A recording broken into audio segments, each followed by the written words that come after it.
Hello, my name is Amanda Cabrera, and this is an overview of the professional that I've interviewed for this assignment. So the person that I interviewed was Daniel, and he was the director of a program called OPA Works. What OPA Works is an organization, a non-for-profit, that aims to employ and train individuals with special needs. So as we know, the special needs population is growing, and this program decided that they wanted to do something about the limited amount of job opportunities that are available to that population. What they did was they created 3 businesses where they train, and then eventually once the individuals are ready to go, they hire them to produce things such as candles, baked goods, and contract services. So Daniel Cartaya is the director of this program, and he manages a team of about 20 people in the non-for-profit. And he gave me a lot of very nice insights and methods of how he handles the team and communicates with them.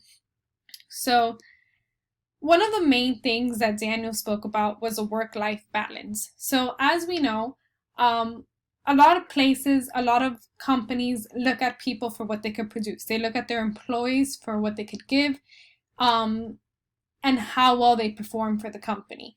Daniel's approach is a little bit different, where productivity is important, where making sure that deadlines are met is crucial. He also sees people as people in reality. He views people as people that have a family, that people that have hobbies, that people, that it's not just about the job. And he says that this has been very, very important, and it's been a crucial determining factor into how well he has done as a director.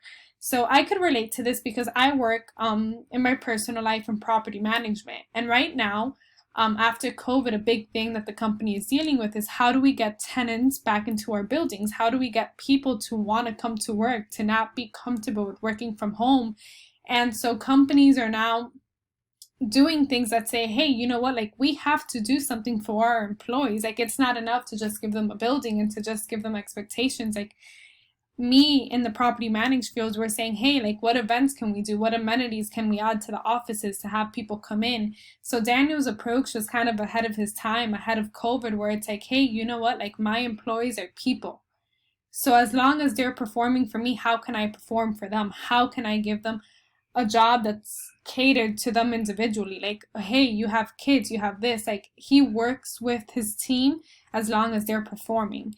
He treats them as adults, which is a lot of the feedback that he's been receiving from his employees, or hey, you know what, I feel like an adult. And so many of my other jobs I'm babied. And so many of my other jobs it's hey, you're here at 8:05. Why? He's people have to get here at 8. Our students don't get here at 8:30. If someone gets here at 8:20, he's I don't care. If their lesson plans are ready, if they have everything ready to go, he doesn't have a problem with people not following a straight line. And he's in reality, it's just not healthy. It's not healthy for people to feel obligated to things when they're just not needed. It's not for power. So that was one of the things that he shared with me that really, really resonated, because I think it's true. I think that employees need to be treated as adults. They need to be treated as individuals that have a life outside of work, and their lives outside of work need to be respected. And I think that that's crucial. Another thing that Daniel shared with me was his method of communication. He says that, with the whole with the Zooms and online meetings and Teams calls and all this stuff that has kind of shifted for COVID, that he really got a feel for face-to-face conversation, even if it's through a screen. Just reading people's cues tells him a lot about whether or not they're understanding, whether or not he's doing a good job at explaining something. He also gets a better feel about where people are at, where now a lot of people just email, and it's hey, I'm going to email you this. He prefers the face-to-face conversation, and he's it's a little bit old school, but I get so much information from just reading cues. And I mean, in a very short summary, that those are really the main things that I got from our conversation. He was very open to his employees, very open for collaboration. He almost made it seem in his job he was just another member of the team. And I think that from what he says, that just made everyone respect him more and made them perform better. He mentioned that everyone in his job was happy, and that they have a great retention rate. They have people that have been working in the company and their organization for 40 years, which is amazing. People that had followed him from his last job to this one and kind of just like follow him and his leadership style just because they just believe in him and the organization that much to where they don't want to leave. And ultimately, I think that that's a goal. I think that that retention of his employees and how long they have been there says a lot. And I was very, very fortunate to interview him for this assignment.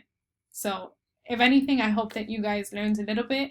And like I said, I really just kept this slide in my presentation because I really think that that's about work-life balance, and if employees are seen as people before they're seen as employees, I think that that just goes a long way for everyone, and it just makes organizations and companies just a better place to work. So thank you for your time.